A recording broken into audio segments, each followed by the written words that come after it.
Bonjour, cette vidéo est le deuxième chapitre du thème la motivation. Dans ce chapitre, nous allons aborder la motivation avec une nouvelle approche, la perception du degré de contrôle interne et l'automotivation. Je m'appelle Abdullah Misbah El Idrissi et comme je l'ai dit dans ma vidéo précédente, je ne suis ni psychologue ni coach. Je suis comptable de formation et j'ai travaillé comme chef de service comptable pendant plus de 25 ans.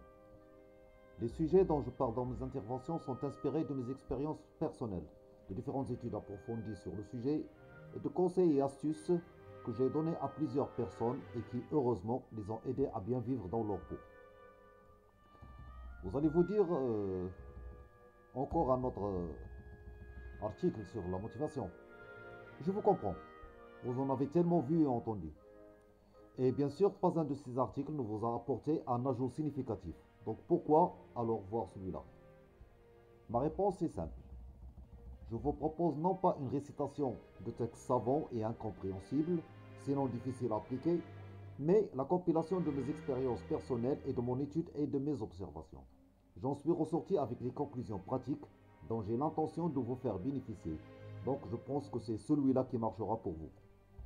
Je vous demande juste de suivre attentivement cette vidéo jusqu'au bout. Sachez qu'il y a une place importante pour les objectifs et les affirmations dans notre motivation. Mais ceci exige un effort conscient et dans notre nature humaine, tout ce qui exige un effort conscient n'est pas fait pour durer. Comme rien ne vient tout seul, vous devrez faire l'effort qu'il faut et je vous assure que ce n'est pas la mer à boire. Soyez patient et il y a récompense au bout du chemin.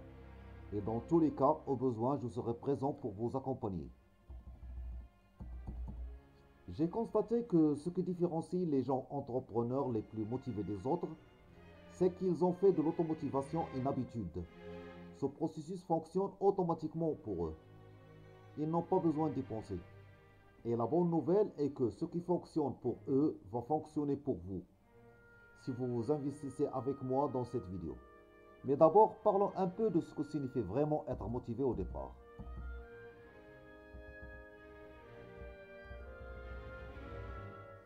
La motivation est le degré de contrôle supposé de la vie. On dit bien supposé. Il vous est arrivé de regarder quelqu'un et de vous demander comment il était si motivé. Ou l'inverse, pourquoi cette personne est-elle si paresseuse, si vaincue, si peu réactive? La conclusion à laquelle je suis parvenu est la suivante. La motivation ou la démotivation d'une personne est la résultante de ce que toute personne pense de sa capacité à contrôler le cours de sa vie, à différentes échelles ou à différents degrés ou niveaux. Chacun de nous a l'habitude de choisir par défaut l'un des deux degrés de contrôle. Deux degrés que je vais nommer interne et externe. Les gens qui ont un contrôle interne croient qu'ils sont maîtres de leur destin. Et s'ils veulent du changement, ils ont le pouvoir de le créer. Par exemple, lorsqu'un négociant grossiste ne réussit pas à convaincre les détaillants de commercialiser ses produits, il reconnaît qu'il n'a pas présenté des arguments convaincants à ses interlocuteurs. Il décide alors de trouver un commercial expérimenté pour le guider et l'assister dans son processus la prochaine fois. Ceux qui ont un contrôle externe croient que quelqu'un d'autre est maître de leur destin et que s'ils veulent du changement, quelqu'un d'autre doit le créer. Par exemple, on va reprendre le même exemple dans l'autre sens. Lorsque le négociant grossiste ne réussit pas à convaincre les détaillants de commercialiser ses produits, il leur reproche de ne pas avoir vu le potentiel de ces produits. Il décide de trouver des détaillants plus intelligents et plus visionnaires à l'avenir. C'est toujours les autres qui influencent la réalisation de ces objectifs.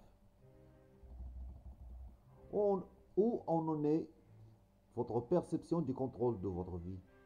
Acceptez-vous la responsabilité de votre situation? Ou bien pensez-vous être victime des actions de quelqu'un d'autre? Si vous avez des difficultés avec la motivation, vous avez probablement agi à partir d'une perception externe. Les personnes les plus motivées, en revanche, utilisent une perception de contrôle interne. La bonne nouvelle est qu'il est possible de changer cela. Si vous voulez être plus motivé, vous avez besoin d'acquérir et d'affiner votre perception du contrôle interne de votre vie. Une fois que vous l'aurez, le reste viendra naturellement. Et c'est le but de cet exposé. Je vais vous souffler quelques astuces pour retrouver et maîtriser l'automotivation dès aujourd'hui.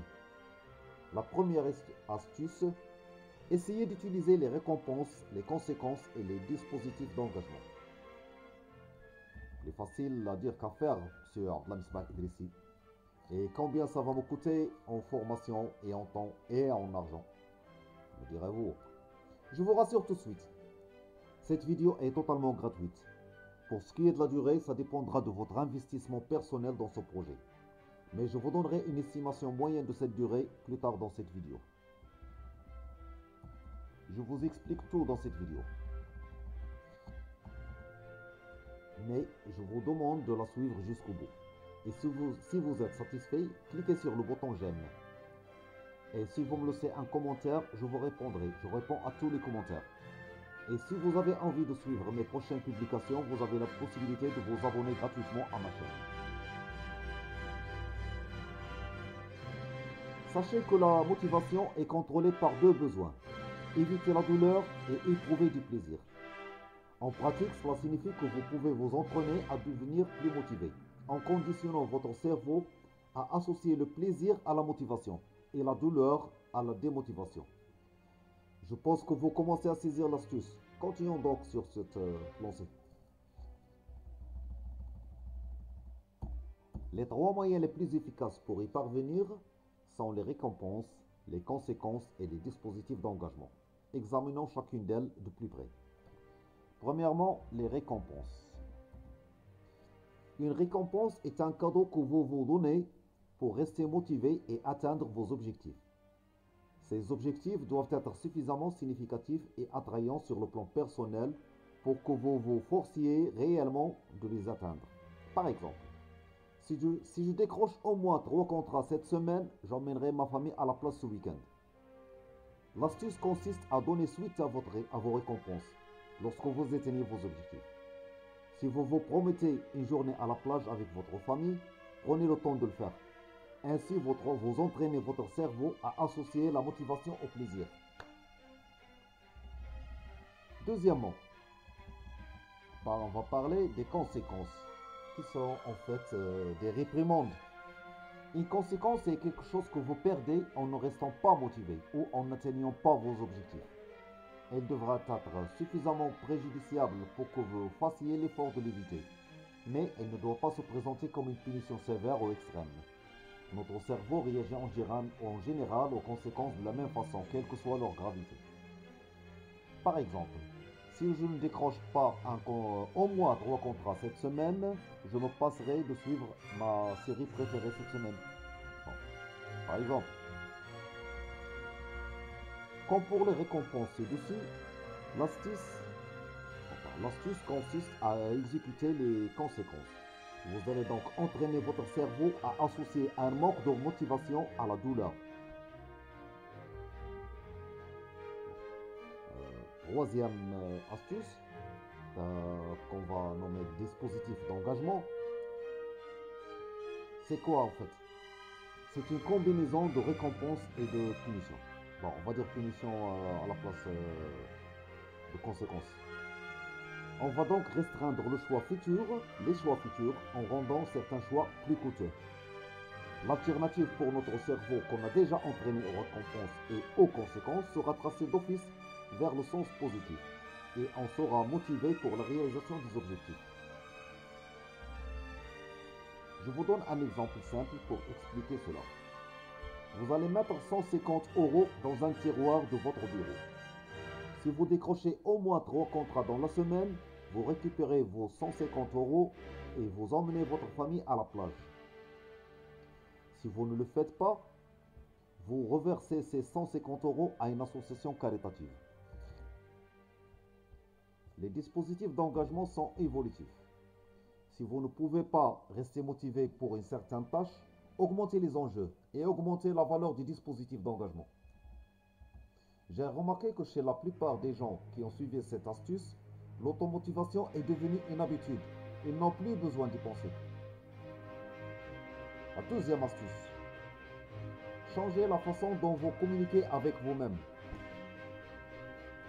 La façon dont vous communiquez avec vous-même au sujet d'une tâche influence directement votre motivation à accomplir cette tâche. Les personnes motivées s'engagent dans un dialogue positif, tandis que les personnes non motivées s'engagent dans un dialogue négatif, malheureusement. Je vous cite quelques exemples de dialogues intérieurs négatifs qui conduisent au découragement et à un manque de motivation. La personne va se dire, par exemple, oh, je suis un très mauvais commercial. Je vais perdre beaucoup de temps sans pouvoir écouler cette marchandise. Je ne suis pas doué pour ce travail. C'est une perte de temps, ça va encore mal tourner. Si ce genre de pensée vous passe par la tête, il est normal d'avoir du mal à les suivre. Au lieu de ce discours négatif, les personnes les plus motivées se disent d'autres choses, comme, on va citer quelques exemples. Par exemple, la personne va se dire, je suis excité par l'augmentation des revenus que cela va générer. Je suis enthousiaste à l'idée de pouvoir améliorer la vie de ce client. J'ai hâte de recevoir la récompense à la fin de cette tâche. Cela peut sembler subtil, mais dites-vous bien que le chemin à parcourir pour arriver à la motivation est fait de petits changements faits avec constance. La prochaine fois que vous vous sentirez engagé dans un discours négatif, interrompez ces pensées. Interrompez ces pensées en vous posant ces trois questions. C'est simple. On va se dire, comment cette tâche me rapproche-t-elle de mes objectifs à long terme? Quel autre avantage vais-je tirer de l'accomplissement de cette tâche? De quoi suis-je reconnaissant pour cette tâche? Ou bien, quelle est la valeur ajoutée pour moi si je réalise à terme cette tâche? Pardon. L'astuce consiste à donner à chaque question le temps de réflexion qu'elle mérite.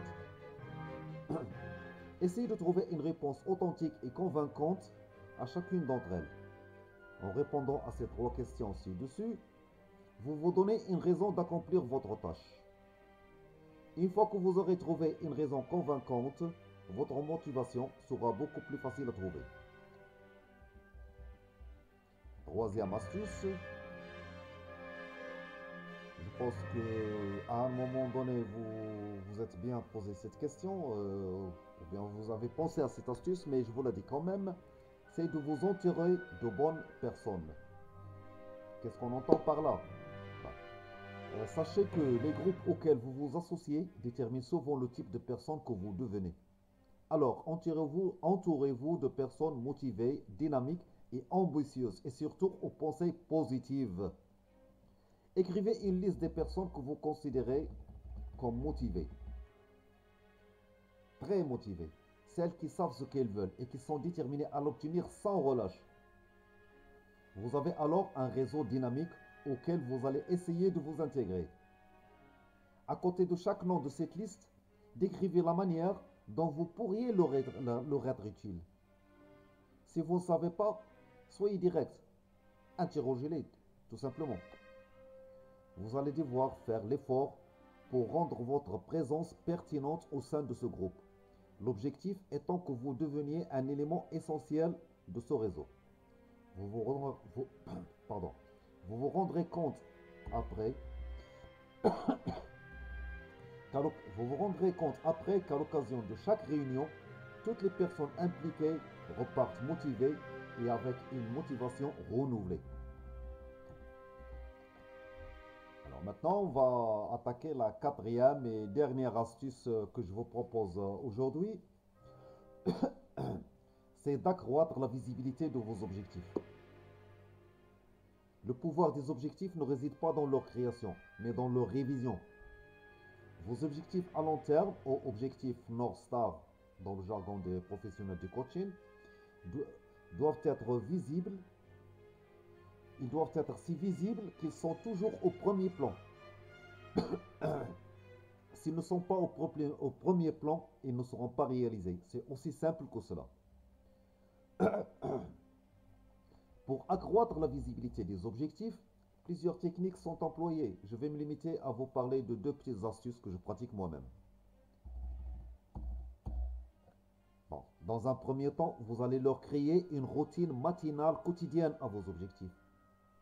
Commencez chaque jour par revoir vos objectifs prioritaires.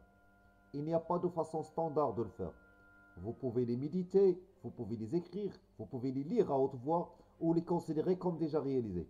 Du moment que vous vous sentez motivé à la fin, vous commencerez bien votre journée. En deuxième lieu, vous allez intégrer vos objectifs dans votre système de gestion des tâches. Il faut se mettre dans l'esprit que les plus grandes tueuses d'objectifs sont les listes des choses à faire.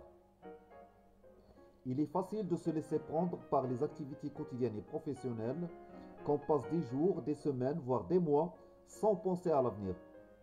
Vous pouvez lutter contre cette tendance. Placez vos objectifs à long terme au sommet de votre système de gestion des tâches. En fin de compte, n'oubliez pas ceci. Pour concrétiser vos objectifs, ils doivent faire partie de tous les aspects de votre vie. Il n'est pas difficile de se motiver. Tout le monde peut le faire. Le secret de la réussite à long terme est de rester motivé. Et pour que la motivation dure, il faut qu'elle devienne une habitude. Et il faut du temps pour établir une habitude. Selon les études récentes, il faut compter en moyenne 2 mois. Bon, c'est une moyenne calculée par des têtes savantes, donc nous on va tabler là-dessus, on va dire que c'est notre moyenne aussi, et c'est là-dessus qu'on va travailler. Donc, pendant ces 2 premiers mois, la motivation durable nécessitera un effort conscient de votre part. Et comme toute compétence nouvellement acquise, vous allez probablement faire quelques erreurs au début. Ne vous découragez pas.